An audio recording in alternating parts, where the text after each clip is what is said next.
নৈহাটির চট্টোপাধ্যায় বাড়ির জাগ্রত শীতলা পুজোর ইতিহাস। নমস্কার বন্ধুরা, স্বাগত আমাদের চ্যানেলে। সম্পূর্ণ তথ্যটি সংগ্রহ করা আপনাদের কাছে অনুরোধ, ভিডিওটি আপনারা সম্পূর্ণ দেখুন। দেবী শীতলাকে আদ্যাশক্তি মহামায়ার অবতার হিসাবে বর্ণনা করা হয়েছে। দেবী দুর্গার আরেক রূপ ভগবতী শীতলা। বসন্ত, চর্মরোগ এবং পিশাচ থেকে মানুষকে রক্ষা করেন তিনি। শীতল থেকে শীতলা শব্দটি এসছে। দেশের উত্তর ও দক্ষিণ প্রান্তে দেবী শীতলার আলাদা আলাদা নাম রয়েছে। প্রচলিত কাহিনী অনুসারে দেবী দুর্গা কাত্যায়নী নামে মর্তে জন্ম নেন। মহর্ষি কাত্যায়ন তার পিতা। দুষ্টের দমন করার জন্য তার এই জন্মলাভ। একবার জরাসুরের আক্রমণে দেবী কাত্যায়নী শিশু সখীরা অসুস্থ হয়ে পড়তে শুরু করে। জ্বর, কলেরা, বসন্ত, নানা রকম চর্মরোগ আক্রান্ত হয়। তখন কাত্যায়নী শীতলার রূপ ধরে তাদের নিরাময় করেন।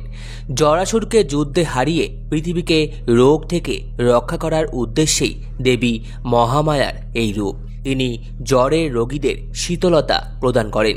হিন্দুদের বিশ্বাস, বসন্তে আক্রান্ত হলে দেবী শীতলাকে পুজো নিবেদন করে রোগাক্রান্ত ব্যক্তির আরোগ্য কামনা করা হয়।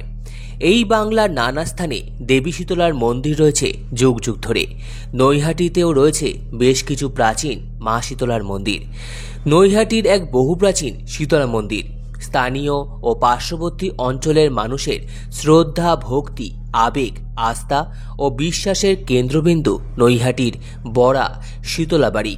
বিগত কয়েকশো বছর ধরে বৈশাখ মাসের মাঝামাঝি থেকে জ্যৈষ্ঠ মাসের প্রথম সপ্তাহের মধ্যে সীতা নবমী তিথির দিন উত্তর ২৪ পরগনার অন্তর্গত নৈহাটির বড়া গ্রামের শীতলা বাড়িতে শীতলা মায়ের বাৎসরিক পুজো অনুষ্ঠিত হয়। ওই দিন দূর দূর থেকে হাজার হাজার ভক্তরা আসেন বড়া শীতলা বাড়িতে, অর্থাৎ চট্টোপাধ্যায় পরিবারের বসত ভিটায়। বড়া চট্টোপাধ্যায় পরিবারের আদি নিবাস ছিল হুগলি জেলার অন্তর্গত ফরাসডাঙ্গায়, বর্তমান চন্দননগরে। এই পরিবারের পূর্বপুরুষ গণেশচন্দ্র চট্টোপাধ্যায় আনুমানিক ১৯ শতাব্দীর প্রথমার্ধে শ্বশুরবাড়ির সমস্ত সম্পত্তি পেয়ে বড়া গ্রামে স্থায়ীভাবে বসবাস করতে শুরু করেন। দেবী শীতলা গণেশচন্দ্রের শ্বশুরবাড়িতে আগে থেকেই অধিষ্ঠিত ছিলেন। ফলে সমস্ত সম্পত্তির পাশাপাশি গণেশচন্দ্র মায়ের শিলামূর্তিটিও পান। আর এভাবেই শীতলা মাতা হয়ে ওঠেন চট্টোপাধ্যায় পরিবারের গৃহদেবতা।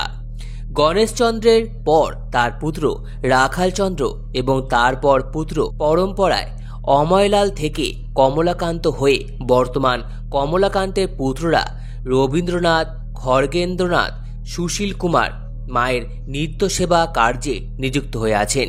ফলে কে প্রথম কবে এই পুজোর প্রচলন করেছিলেন তা স্পষ্টভাবে জানা না গেলেও পুজোটি যে কয়েক বছরের প্রাচীন সে কথা বলাই যেতে পারে।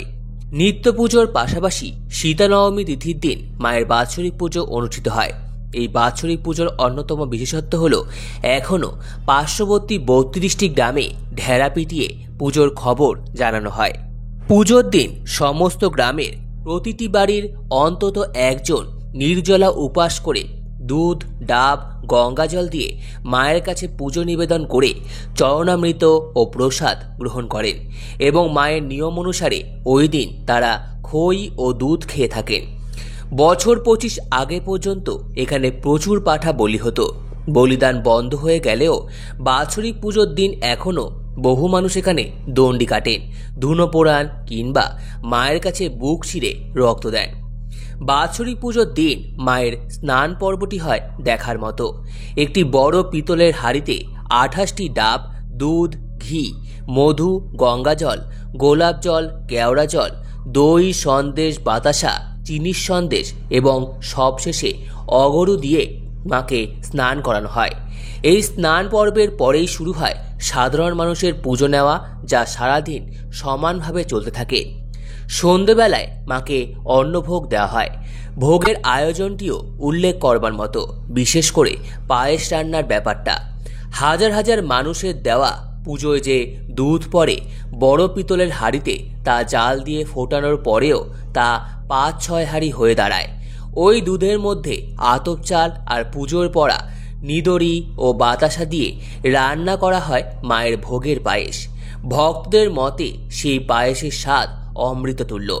পায়েস ছাড়াও মায়ের ভোগে থাকে আতপ চালের ভাত, নোটে শাক ভাজা, আলু পটল কুমড়ো বেগুন ও কাঁচকলা ভাজা, বিউলির ডাল, কুমড়ো আলু পটল দিয়ে তরকারি এবং কাঁচা আমের চাটনি।